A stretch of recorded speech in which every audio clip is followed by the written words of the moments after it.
بسم اللہ الرحمن الرحیم۔ السلام علیکم۔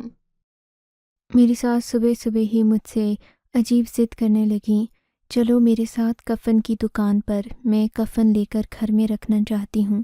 ساس کی عجیب و غریب خواہش سن کر میرا تو دماغ گھوم گیا تھا۔ ماں جی آپ کو کیا ہو گیا ہے؟ اچھا بھلا خوشیوں بھرا گھر ہے ہمارا، آپ ہر وقت ایسی باتیں کر کے کیوں سب کو پریشان کرتی رہتی ہیں؟ میری بات سننا تھی کہ میری ساس تو ہتے سے ہی اکھڑ گئیں۔ تجھے اتنی نفرت ہے نا کفن سے؟ شرط لگا لے کہ تجھے کبھی کفن نصیب نہیں ہوگا، مرنے کے بعد تو بنا کفن کے دفن ہوگی۔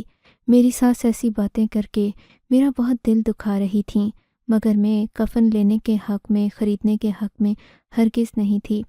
آپ جو بھی کہیں، میں آپ کے ساتھ کفن کی دکان پر نہیں جاؤں گی۔ میری ساس نے مجھ سے کہا کہ وہ گھر میں کفن لے کر اس لیے رکھنا چاہتی ہیں تاکہ اگر گھر میں کبھی کوئی ایمرجنسی ہو جائے تو ہمیں بازار نہ بھاگنا پڑے۔ انہوں نے کہا کہ بڑے بزرگ پہلے بھی ایسا ہی کیا کرتے تھے، آج کل کے لوگ موت کے نام سے ڈرنے لگے ہیں، لیکن حقیقت تو یہ ہے کہ انسان کبھی بھی موت کے منہ میں جا سکتا ہے، اس لیے گھر میں کفن اور عطر وغیرہ ہونا چاہیے، کسی کی بھی موت ہو سکتی ہے۔ میں اپنی ساس کی اس بچگانہ خواہش سے تنگ آ چکی تھی، تبھی انہوں نے ایک عجیب بات بولی، تم دیکھ لینا شاہانہ، تمہیں کبھی کفن نصیب نہیں ہوگا، ابھی تم بڑے بڑے بول رہی ہو، دیکھ لینا بعد میں تمہیں کفن کی قدر آئے گی۔ میں کیا جانتی تھی کہ کفن کی قدر کے بارے میں بات کرنے والی خود ایسا ایک واقعہ کر گزرے گی جس پر سبھی لوگ کان پکڑ کر توبہ کریں گے، کانوں کو ہاتھ لگائیں گے، ان کے قدموں تلے سے زمین نکل جائے گی۔ اس بات کا اندازہ مجھے ہرگز نہ تھا، مگر بات بڑھتے بڑھتے اس حد تک چلی گئی کہ میری ساس نے کہا کہ وہ آج ہی اپنے چھوٹے بیٹے نعیم کی شادی کروائیں گی، اور نعیم کی شادی کے بعد اسی کی بیوی سے ساری توقعات وابستہ کریں گی۔ میں سمجھی تھی کہ میری ساس مذاق کر رہی ہے، بھلا اتنی سی بات پر کوئی ساس دوسری بہو لے کر آتی ہے، وہ بھی اپنے لاڈلے بیٹے کے لیے۔ بڑی بہو کی ضد میں تو کوئی رشتہ نہیں کیا جاتا، پر میری ساس نے تو مجھے حیران ہی کر دیا تھا۔ مغرب کا وقت تھا جب میری ساس گھر سے نکل گئی۔ آدھے گھنٹے کے بعد گھر کے دروازے پر دستک ہوئی۔ جب میں نے دروازہ کھولا تو سامنے میری ساس کھڑی تھیں، ان کے ساتھ ایک کالے رنگ کے کپڑوں میں ملبوس لڑکی بھی تھی۔ لڑکی کی عمر 26-27 سال لگتی تھی، وہ بے پناہ خوبصورت تھی، اس کا جسم بھرا بھرا تھا، چہرے پر بھی کوئی داغ دھبا نہیں تھا، وہ بالکل پرکشش اور معصوم معلوم ہوتی تھی۔ میری ساس نے مجھ سے کہا کہ میں اس کی اپنے بیٹے سے شادی کرواؤں گی۔ یہ کون ہے؟ کہاں سے آئی ہے؟ میں نے اپنی ساس سے سوال کیا تو وہ لچک دکھا کر بولیں، اب تمہیں یہ بتانے کی ضرورت نہیں ہے مجھ کو کہ میں کہاں سے لے کر آئی ہوں اسے، لیکن یہ میری بہو ہے اور دیکھ لینا کہ یہ میری ہر بات مانے گی۔ مگر آپ کی بہو کیسے ہو گئی؟ ابھی تو اس کا نکاح بھی نہیں ہوا نعیم کے ساتھ، یہ کہاں سے آ گئی ہے لڑکی؟ میری پوچھنے پر ساس نے کہا کہ صبح اس کا نکاح بھی کروا دیا جائے گا۔ میں حیران تھی کہ میری ساس کس قسم کی باتیں کر رہی ہے، حالانکہ اسے تو اپنے بیٹے کی شادی دھوم دھام سے کرنی چاہیے، مگر اچانک سے گھر میں لڑکی لا کر انہوں نے کہہ دیا کہ یہ میری بہو ہے، یہ بات ہضم کرنے والی نہیں تھی۔ پھر میری ساس تو ہر وقت نماز اور تہجد کی پابندی کرنے والی عورت تھی، وہ کیسے اتنی بچگانہ بات کر سکتی تھی جس کا کوئی سر ہو نہ ہی پیر؟ مجھے امید تھی کہ میری ساس کا بیٹا یعنی کہ میرا دیور نعیم اس لڑکی سے ہرگز شادی نہیں کرے گا۔ ظاہر ہے کسی بھی لڑکی کو گھر اٹھا کر لے آنے سے وہ گھر کا حصہ تو نہیں بن جاتی۔ میں سمجھ رہی تھی کہ میری ساس کا بچگانہ میرا دیور توڑ دے گا، پر ایسا نہیں ہوا۔ میری ساس نے اپنے بیٹے کو بھی اس بات پر آمادہ کر لیا کہ وہ اس لڑکی سے کل رات ہی نکاح کر لے، یعنی اگلے دن جمعے والے دن نعیم کا نکاح تھا۔ میری ساس کی ہر بات مانی جا رہی تھی کیونکہ وہ ایک بیوہ عورت تھیں، انہوں نے بہت محنت سے اپنے بچوں کو پال پوس کر بڑا کیا تھا، پر کسی کے وہم و گمان میں بھی نہیں تھا کہ نعیم کی شادی کی رات کیا ہو جائے گا۔ ہم میں سے تو کسی نے ایسا سوچا بھی نہیں تھا، ہم تو لاکھ باتیں کرنے کے باوجود بھی نعیم کی خوشی میں خوش ہی تھے۔ آخر اگلے دن نعیم کا نکاح کر دیا گیا۔ نعیم کی دلہن کو سجا سنوار کر میں نے ہی نعیم کے کمرے تک پہنچایا تھا۔ وہ لڑکی بہت ڈری ہوئی اور گھبرائی ہوئی لگ رہی تھی، مجھے یوں لگا کہ وہ مجھ سے کچھ کہنا چاہتی ہے۔ میں نے جب اسے نعیم کے کمرے میں چھوڑا تو اس کے لبوں پر کوئی بات تھی، مگر شاید وہ مجھ سے کہہ نہیں پائی تھی۔ وہ بار بار مجھے ایسی نظر سے دیکھتی جیسے اس کے دل میں بہت کچھ ہے جسے وہ مجھ تک پہنچانا چاہتی ہے، پر میری ساس بار بار اسے نعیم کے کمرے میں بیٹھنے کے لیے کہتی اور مجھے وہاں سے اٹھنے کا۔ میں اپنی ساس کی حکم کی پابند تھی، اسی لیے میں تو نعیم کے کمرے سے اٹھ کر اپنے کمرے میں آ گئی، پر میرا دل بڑا عجیب ہو رہا تھا۔ میں نے اپنے شوہر سے کہا کہ آپ نے جو نکاح اپنے بھائی کا کروایا ہے، کم از کم اس لڑکی کے بارے میں کسی سے پوچھ تو لیتے، یہ کون ہے، کہاں سے آئی ہے، کیسی ہے، کیا کرتی ہے۔ میرے شوہر نے حیرت کا اظہار کیا، بولا کہ مجھے تو خود نہیں پتا کہ امی کو ہو کیا گیا ہے۔ امی تو بہت وفادار عورت ہیں، دین والی ہیں، پردہ کرنے والی ہیں، اس کے باوجود بھی تم سے معمولی سی بحث کرنے کے بعد وہ اپنے بیٹے کے لیے جا کر بہو لے آئیں۔ بات بڑی عجیب ہی لگتی ہے، کیونکہ امی تو کسی کی بحث کا اثر ہی نہیں لیتیں۔ تم نے آخر ان کو ایسا کیا کہہ دیا کہ وہ فٹافٹ جا کر نعیم کے لیے لڑکی لے آئیں؟ وہ لڑکی ہے کون میں تو یہ بھی نہیں جانتا، پر تم خود ہی سوچو ہمارے رشتہ دار آج ہمارے بارے میں کیا کیا باتیں کر رہے ہوں گے۔ لڑکی کا خاندان ہوتا تو ہمیں اتنی شرمندگی نہ اٹھانا پڑتی۔ میں اور میرا شوہر ابھی یہ باتیں کر ہی رہے تھے کہ نعیم کے کمرے سے چیخوں کی آوازیں آنے لگی، ایسا لگ رہا تھا کہ کوئی موت کے منہ میں جا رہا ہو۔ ہم لوگ اٹھ کر واپس کمرے سے باہر آئے، دیکھا تو کمرے سے آوازیں شدید تر ہوتی جا رہی تھیں۔ میں اور میرا شوہر نعیم کے کمرے کے باہر جا کر اس کے دروازے پر دستک دینے لگے۔ نعیم نے کمرے کا دروازہ کھولا، اس کی بیوی بری طرح چلا رہی تھی۔ اسے دیکھ کر ہم سب بھی پریشان ہو گئے۔ وہ کہنے لگی کہ مجھے یہاں بہت بے چینی ہو رہی ہے، میں اس گھر میں نہیں رہ سکتی، مجھے خدا کے لیے میرے ابا کے گھر چھوڑ آؤ۔ نعیم نے یہ دیکھ کر اپنی ماں کو بلا لیا۔ میری ساس بھی ہکا بکا کھڑی تھیں جیسے انہیں کچھ پتہ ہی نہ ہو۔ پھر یکدم ان کے چہرے پر غصے کے آثار آ گئے، کہنے لگیں، خبردار جو تو نے اتنا ناٹک کیا تو میں نے تجھے غریب سمجھ کر اپنے گھر میں بیاہ لائی ہوں، اور تو ہے کہ میرے بیٹے کی زندگی برباد کر رہی ہے۔ اگر چپ چاپ ابھی کمرے میں نہیں گئی تو مجھ سے برا کوئی نہیں ہوگا۔ میری ساس کا رویہ دیکھ کر وہ لڑکی مزید رونے لگی۔ تب میں نے اس سے کہا کہ تم میرے کمرے میں آ جاؤ۔ میں نے اپنے شوہر سے کہا کہ نعیم کے کمرے میں آپ سو جائیں، یا پھر میں اور نعیم کی بیوی یہیں سو جاتے ہیں، آپ یہاں سے چلے جائیں۔ نعیم کو بھی اس بات پر بڑا ہی برا محسوس ہو رہا تھا۔ ظاہر ہے کوئی بھی شوہر اپنی بیوی سے پہلی ہی دن جدائی برداشت نہیں کر سکتا، مگر کیونکہ اس کی بیوی کو سخت بے چینی ہو رہی تھی تو ہم اسے یہ بھی نہیں کہہ سکتے تھے کہ تم دونوں ایک ہی کمرے میں رہو۔ یہ بات بڑی پریشان کر دینے والی تھی۔ اس لڑکی کی چیخو پکار نے پورے گھر کو سر پر اٹھا لیا تھا۔ میری ساس بھی پریشان ہو گئیں، کہنے لگیں کہ مجھ سے بہت بڑی غلطی ہو گئی جو میں نے بنا پوچھے بنا تفتیش کیے اس لڑکی کو اپنے بیٹے کے نکاح میں دے دیا۔ میرا بیٹا تو اس کی خوبصورتی دیکھ کر پھسل گیا، پر مجھے اب اندازہ ہو رہا ہے کہ میں نے بہت بڑی غلطی کر دی۔ میری ساس نے اپنے ان خدشات کا اظہار تو کیا تھا، مگر میرے ذہن میں بار بار میری ساس کا بگڑا ہوا حلیہ آ رہا تھا، کیونکہ جیسے ہی اس لڑکی نے چیخنا چلانا شروع کیا تھا، میری ساس اپنے کمرے سے بڑی دیر کے بعد نکلی تھیں۔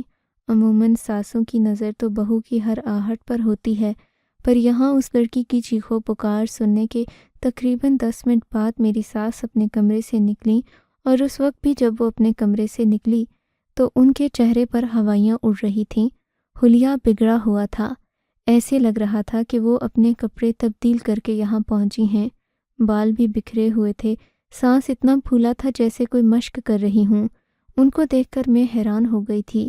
میں اپنی ساس پر شک بھی نہیں کر سکتی تھی، اور کرتی بھی کس بات کا شک؟ ان کا حلیہ بگڑا ہوا تھا، سانسیں بے ترتیب ہو رہی تھیں، اس بات کا مطلب کیا تھا؟ میری سمجھ میں کچھ نہیں آ رہا تھا۔ میں اپنے کمرے میں لیٹی اس سارے منظر کو اپنے ذہن میں دہرا رہی تھی۔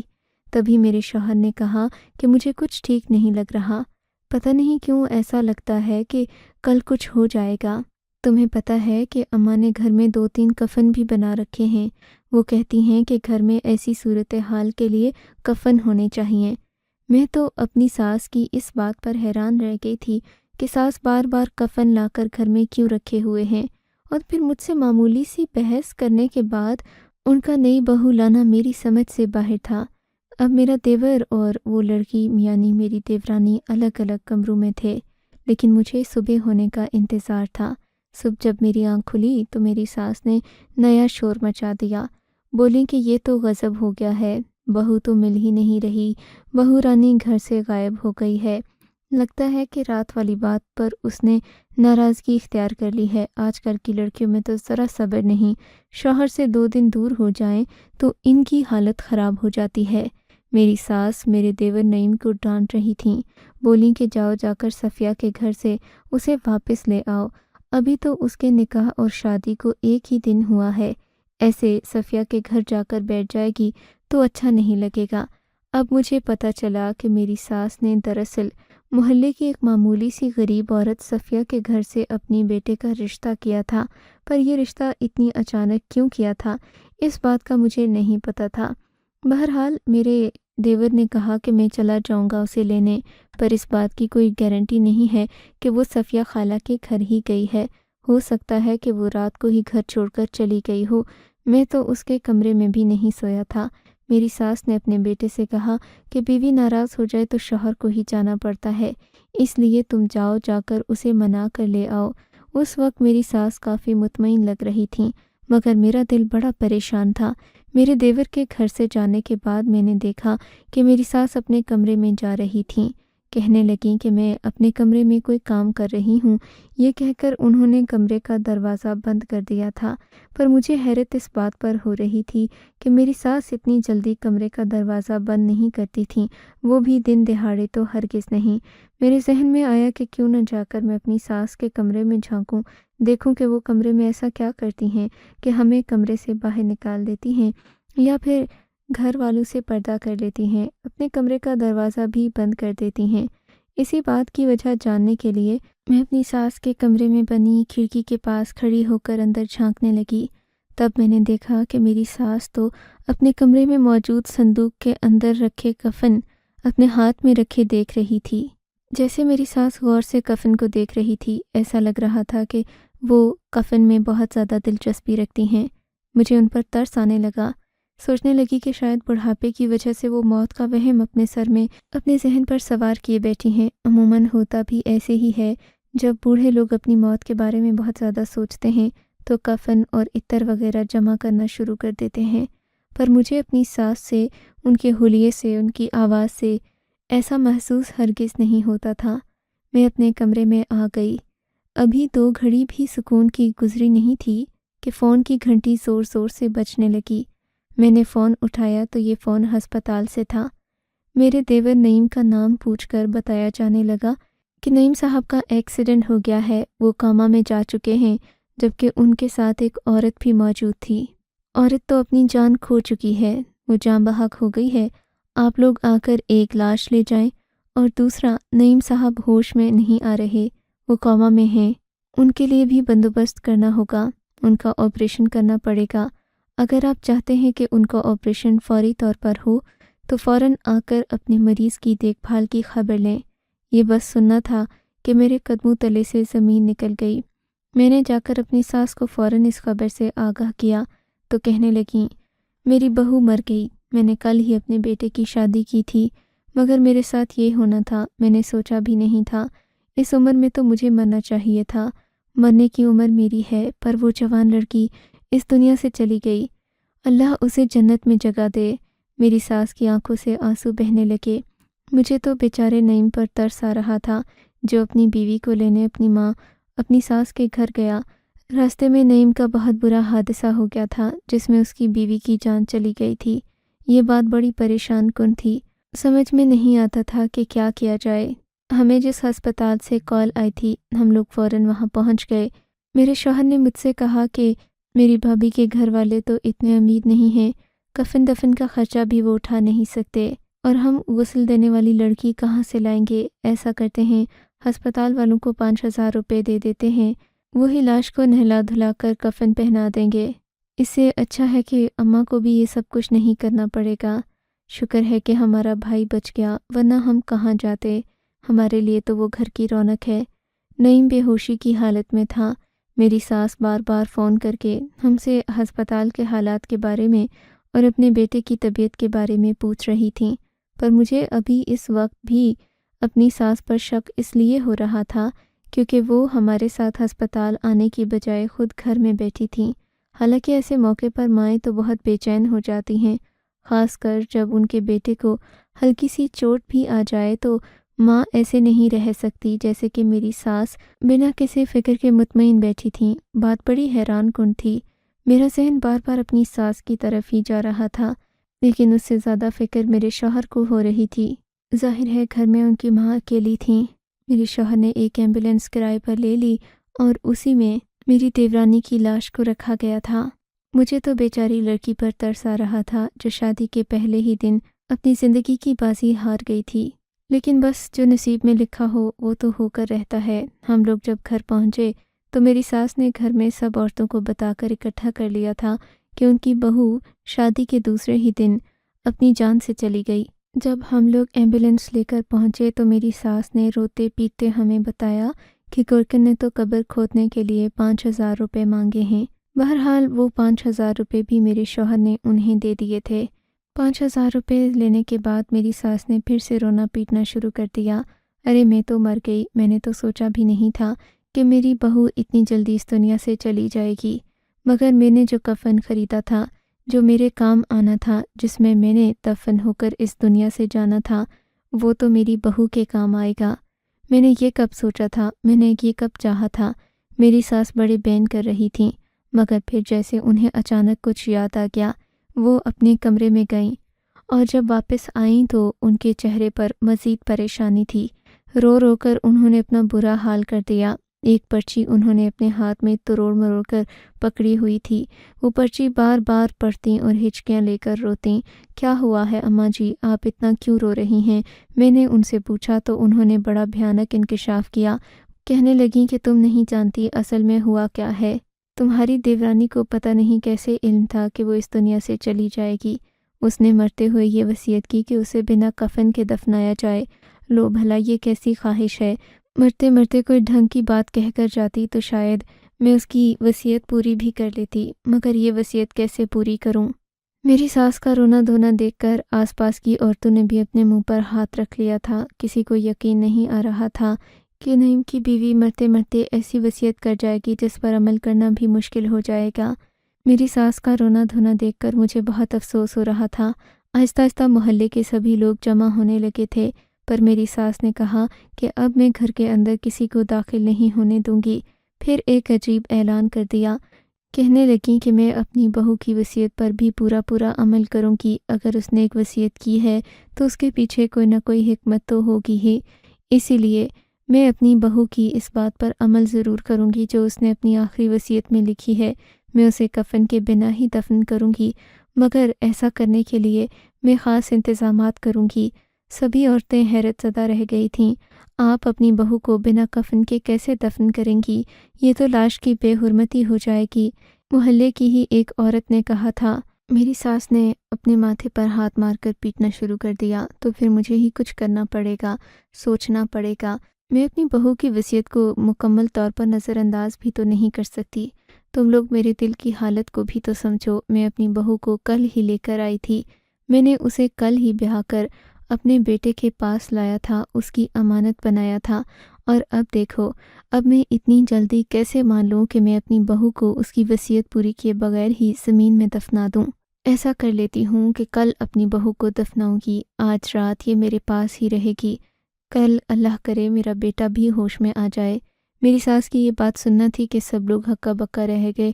کسی نے بھی سوچا نہیں تھا کہ وہ ایک مردہ عورت کو اپنے گھر رکھنے کی بات کریں گی، کیونکہ ایسا کرنا ظاہر ہے نہ صرف اصول کے خلاف تھا بلکہ شریعت کے بھی خلاف تھا اور عجیب بھی لگ رہا تھا۔ مجھے تو ڈر بھی لگ رہا تھا۔ ایک لاش کو گھر میں رکھنا خطرے سے خالی نہیں تھا۔ ایسا کرنے سے بہت برے اثرات پڑ سکتے ہیں، مگر میری ساس نے کوئی بات نہیں سنی۔ وہ ضد پر اڑ گئیں۔ انہوں نے اپنی بہو کی لاش اپنے کمرے میں رکھنے کا حکم دیا۔ بولیں کہ میں کسی صورت بھی اپنی بہو کو اس کی وصیت پوری کیے بغیر یا کچھ حل نکالے بغیر دفن نہیں کروں گی۔ ابھی یہ ساری باتیں چل ہی رہی تھیں کہ صفیہ بھی اپنے گھر سے آ گئی تھی۔